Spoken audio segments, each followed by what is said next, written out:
It is 9:03 now. Prime Minister Justin Trudeau addressed the country in his daily COVID-19 briefing. Today is the first day businesses can apply for the emergency wage subsidy program. So far, Canadians have been quick to take advantage of the new program.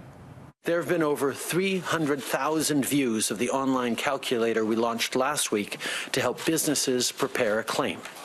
And since the portal opened at 6 a.m. this morning, almost 10,000 businesses have already applied for it. That gives you a sense of just how many people this program will help.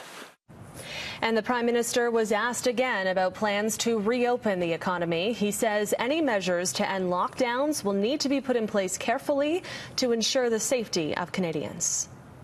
We have measures in place that people are following as we reopen gradually. I'm certain people will want to follow these measures, because if we get this wrong, everything we have done, everything we have sacrificed over the past many weeks could have been in vain. We need to make sure we do this very carefully based on absolutely the best scientific advice. Well, as we enter our 7th week of social distancing measures here in BC, one group in Vancouver wants to see restrictions come to an end. The demonstrators gathered near English Bay on Sunday to protest municipal and provincial lockdowns put in place to reduce community transmission of the virus. For the 3rd weekend in a row, the group voiced their opposition to the health officials' recommendations. They say it's an overreaction and it's time to get the economy back on track. You know, basically, there's so many people hurting. You know, so many people are out of work, so many businesses are closed, and this is a real devastation to our economy. This whole lockdown thing, not only in Canada but worldwide, seems to be blown out of proportion totally compared to the damage that the virus actually does. I think the lockdown and everything the government is doing is way more damaging than what the virus can actually do. On Saturday, health officials announced a spike of 95 new cases for a total of almost 2,000. 100 people in the province have died from COVID-19.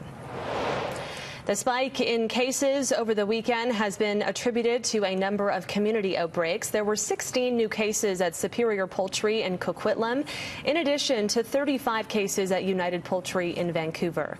The biggest jump came from the Mission Federal Corrections Facility, where 40 cases were reported.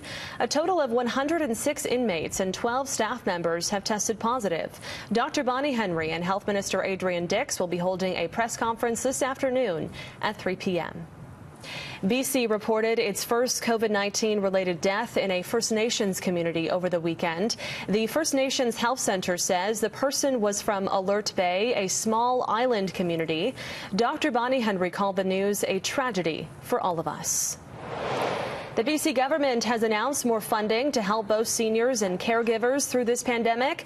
It will double the budget of the Family Caregivers of British Columbia to $1 million. The province also expanded the 211 phone line for seniors who need to be connected with volunteers who deliver food. BC's senior advocate is pushing for visitors to be allowed back in care homes.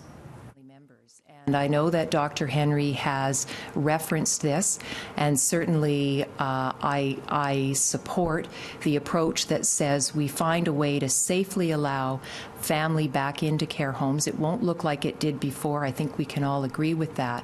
But one of the very important pieces is that family members are, first of all, able to support their loved one in the care home. And secondly of all, we're able to be reassured of what is happening in care homes by what the sort of the eyes and that see and the ears that hear that are the family members going into those care homes. There are still 19 active outbreaks in long-term care homes in the province. A look across Canada now. Total number of cases rising to 46,895, including over 2,500 deaths. Over 17,000 have recovered. The breakdown by province: Quebec with over 24,000, Ontario over 14,400, Alberta almost 4,500, BC about 1,950. The hardest hit provinces of Ontario and Quebec will unveil frameworks for reopening their provinces today. Ontario Premier Doug Ford and Quebec Premier François Legault are set to make announcements this afternoon. Prime Minister Justin Trudeau has been working with all provinces and territories on an economic restart plan based on scientific models. Other provinces, including Saskatchewan and New Brunswick, announced plans last week. A new program in BC is helping young LGBTQ students connect online for support, rather. Ashley Burr has more. If you are a trans or a queer student, what kinds of things are you asked to change about yourself in high school life? There are conversations young people can have to discover more about themselves and their peers. But now that students have been cut off from seeing one another in person, there's a risk those in the LGBTQ2S+ community may feel disconnected. We have this idea that kids are going to be like, oh, sweet, no school. But for a lot of students, it's a place where they connect with their peers. They have supportive adults and their teachers. And losing out on that could be really hard. Students now have a virtual opportunity to connect with each other during the COVID-19 pandemic.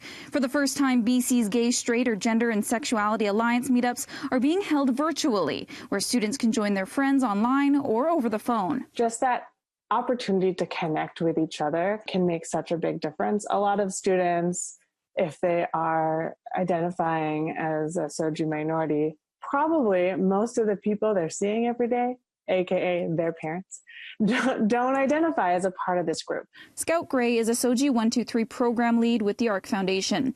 Sexual Orientation and Gender Identity, or SOGI 123, is a resource that provides schools and teachers with ready-to-use grade-level appropriate materials.